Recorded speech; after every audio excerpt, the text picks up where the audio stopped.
Hello, everyone. Hello. Welcome back to my channel. Welcome to all you new subscribers. Thank you so much for your subscription. I hope you stick around for a good long while. I appreciate having your new subscription and share it with a friend. If you're not a subscriber, you can click subscribe right now. You don't have to wait till you get to the end of this video, but I do hope you're with me at the end. So here we go. If you watched my last few videos in which I was addressing my disdain and disappointment with Marvin Winans, but not just him, I spanned out to include Marvin Sapp and gave some other examples about even T.D. Jakes' behavior, reference even Eddie Long's rest in peace behavior, and talked a tad bit about Tyler Perry's donation to Marvin Winans Church and his what I call a rescue fund. Rescue my image. Don't let me look bad. Well, you made you look bad.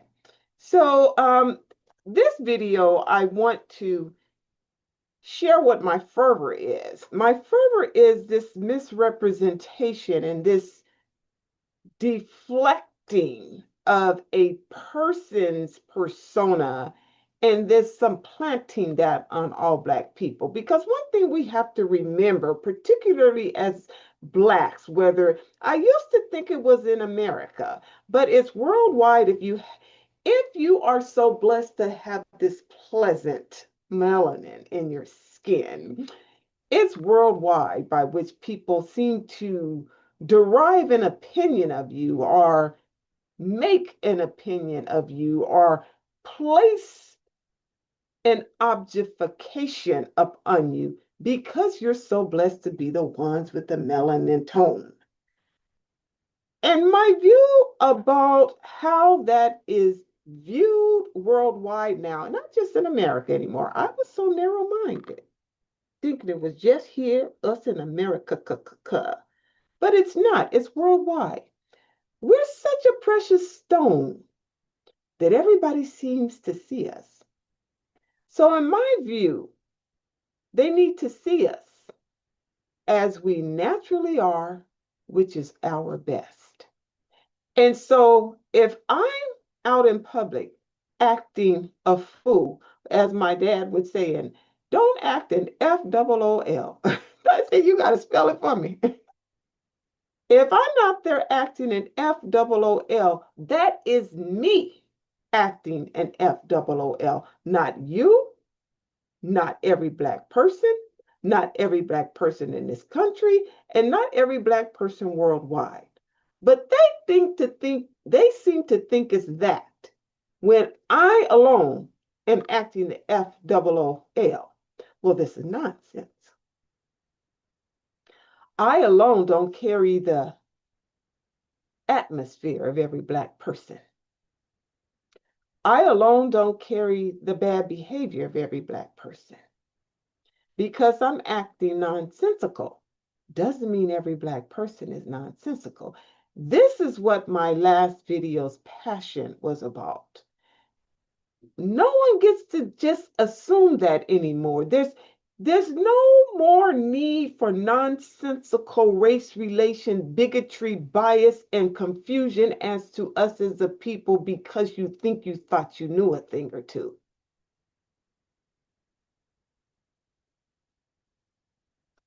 And there's no more reason to excusify it for us, by us, because of us. The Tyler Perry example. When someone like Marvin Winans, I'm explaining to you my view. Not, I'm done with talk. I talked about that thing. I'm done with it. I'm talking about my view as to moving, pivoting forward now that we don't get to okay that. Even as Black people, it's not to be reprimandish. In any of my videos, was I ever, well, I was direct, I was sharp, but I was never disrespectful. See, this is the problem with the truth. A person that has the temerity to tell the truth makes other people feel uncomfortable, although they're speaking the truth. The truth that could be a cold-blooded thing. Like Cat Williams said almost 2 years ago when he sat across from Shannon Sharpe and he said, "We are in an era of truth. And anybody that's not ready for it will be slain by it. Anybody who won't receive it will be conquered by it. Anybody who won't adjust to it will be halted by it." Now, those are my words from listening to him. So that's what I got from that. What I just said, those are my words from listening to Cat Williams, because that is the truth of the matter. We're in an era of truth. And everybody who's been somewhat fed up about a thing and have nursed it is no longer nursing it. And so, as we verbalize our truths, by which we're asking a shifting, shifting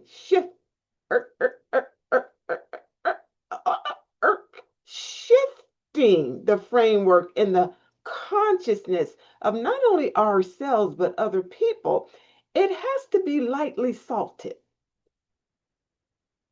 It has to be pepper sprayed, just a bit. So you know when to back up off of it. But at the end of the day, it's this one thing. For me, I'm telling you my part. The acceptable behavior and conduct, particularly of Black people, you don't get to determine that. Somebody else, meaning someone non-Black. You don't know enough about our culture. You ain't been around. You haven't read a book. You don't realize all the things that we have developed in this, not just this country, this world. When you've hired us in your largest corporations, you still haven't got to know us. You got to know an individual. This is what the example I said earlier. Even when I act in FOOL, I don't represent everyone. And even when I'm in my most intellectual setting, and when I'm in my advanced atmosphere, I still don't represent the entire collective. At that time, I'm representing the best of us. When I'm acting in FOOL, I'm representing the worst of us. But not everyone is the same. And this is the collision of Caucasians to think that we are when we're not. So when I address the TD Jakes, the behaviors of Marvin Winans and Marvin Sapp's, the corrective coercion of their ways in the church, it hurts deeply because the church is the one place where we feel safe. And I'm finding out ain't nothing worse than a church hurt. This woman has been okay with and has even been out speaking in support of Marvin Winans, say he didn't rebuke me, he didn't make me feel. He may not have made you feel bad because of this, I think. You've become acclimated to it. And that's another thing I'm not for. I'm not for the fact that you've become acclimated with abuse, situated with neglect, learned how to live a carefulized life, sit in suffering, sit in silence, because you yourself, that's back to the individual part. It's not okay for the collective. I'm a collectivist. Look that up. Look that word up. I'm a collectivist. Anything that hurts our culture collectively, and now worldwide, I'm understanding. I didn't know.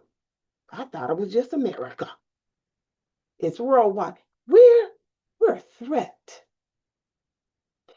We're a threat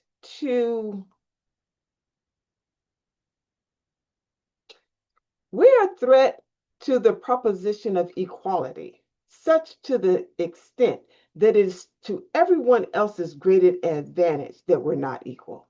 Well, this is nonsense. Well, This is nonsense. So when I say these things and I hold these churches to a higher esteem, I hold them to a higher esteem because they're supposed to represent the greatest principled platform, which is called the pulpit. And when they don't do that, to me, it is a shameful sacrilegion. Now, you may call that sharp, but as I said, truth is disturbing. It comes across as reckless. The temerity to speak it, you can get mad at the person. And you can do that, but the person has still spoken a truth.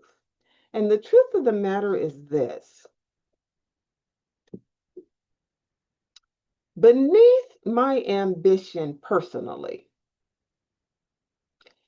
is my dedication to my ancestors and my commitment to my future, meaning people younger than me. My dedication to my ancestors is that how you were treated shall never happen now and in forward progress.